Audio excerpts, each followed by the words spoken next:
Salam cerdas laras para tanda poin semua. Kali ini yang ingin membicarakan tentang pasrah diri sebagai puncak jalan spiritual tertinggi, esensi dari semua agama yang ada di seluruh dunia. Assalamualaikum warahmatullahi wabarakatuh. Alhamdulillah, salatu wassalamu ala rasulillah, amma ba'd. Kaum muslimin yang dirahmati oleh Allah subhanahu wa ta'ala, melihat video yang baru kita tampilkan tentu sangat kita sayangkan, di mana orang-orang yang mereka ini berpakaian putih-putih, sangat tampak islami, dan tentu di sana terdapat tokohnya, pemimpin majelisnya, dan bahkan kegiatan tersebut diselenggarakan di dalam masjid, akan tetapi mengajak orang yang berpakaian tidak senonoh, mengumbar aurat.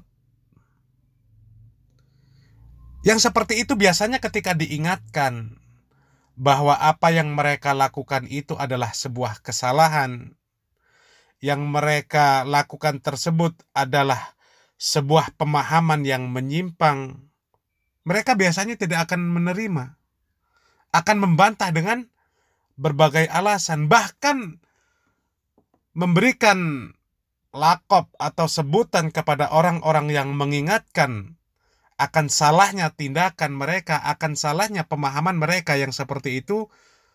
Mereka memberikan sebutan dengan Wahabi.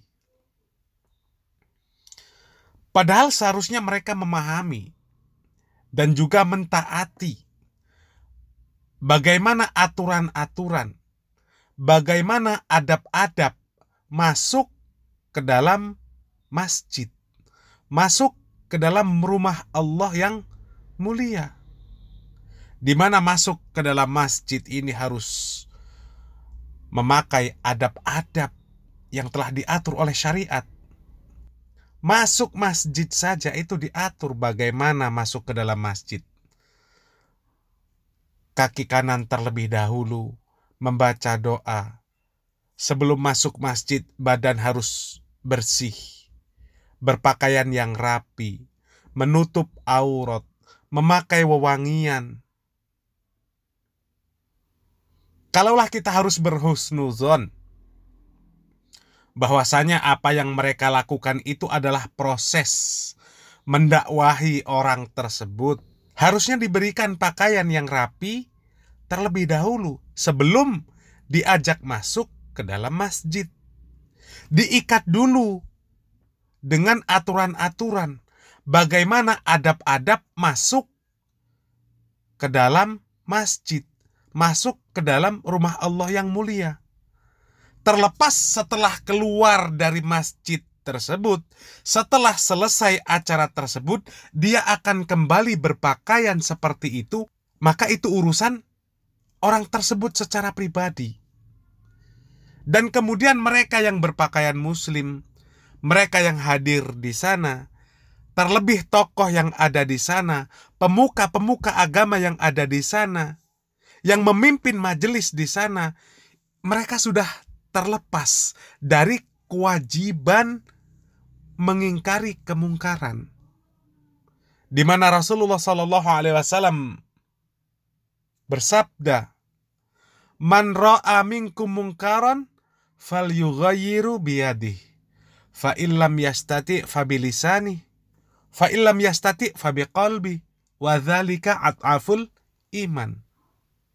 Dan juga Allah Subhanahu wa ta'ala berfirman di dalam surat Al-A'raf ayat 31. A'udzu billahi minasyaitonir rajim. Ya bani Adam khudhu zinatakum inda kulli masjidin wa kulu washrabu wa la tusyrifu innahu la yuhibbul musyrifin. Wahai anak Adam, pakailah pakaianmu yang indah di setiap memasuki masjid. Wakulu washrobu wala tusrifu. Makan dan minumlah dan janganlah berlebih-lebihan. Innahu la yuhibbul musyrifin. Sesungguhnya Allah tidak menyukai orang-orang yang berlebih-lebihan. Ibnu Hajar al-Asqalani mengatakan di dalam kitabnya yang masyhur, kitab Fathul Bari, bahwasanya Ibnu Hazm menukilkan al-ittifaqo ala annal murada syatrul aurat.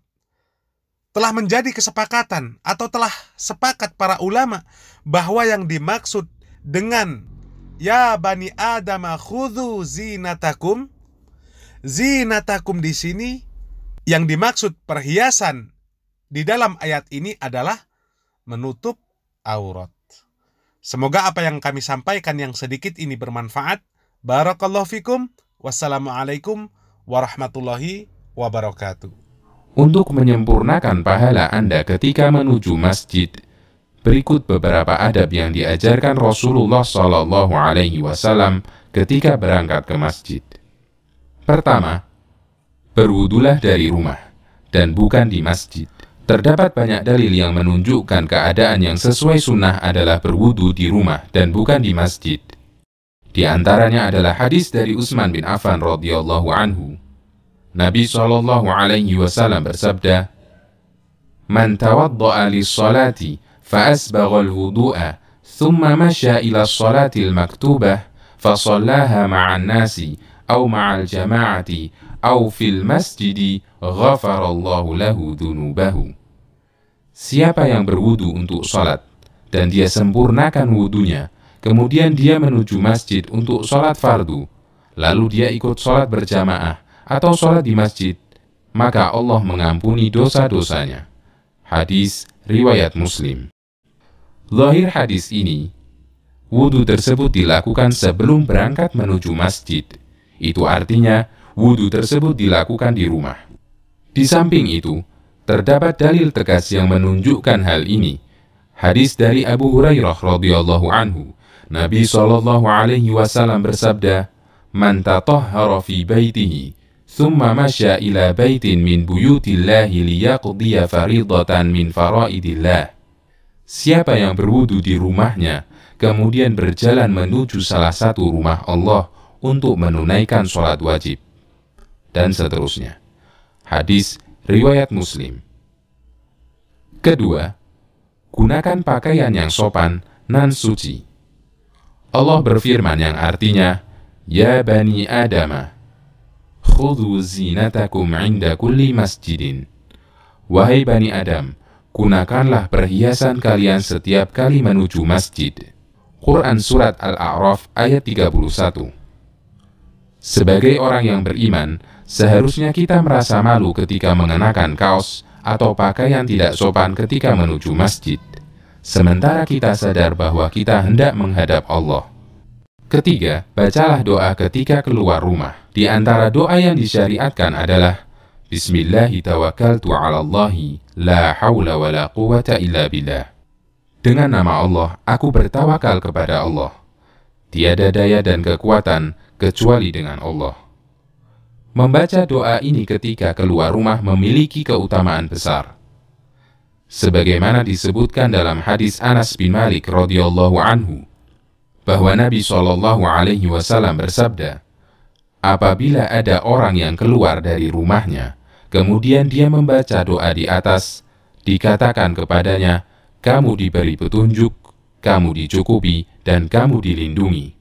Maka setan-setan pun berteriak. Kemudian ada salah satu setan yang berkata kepada lainnya, bagaimana kalian bisa menggoda orang yang sudah diberi petunjuk, dicukupi, dan dilindungi?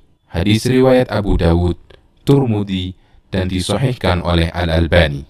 Doa ini sangat ringkas, mudah dibaca, namun keutamaannya besar.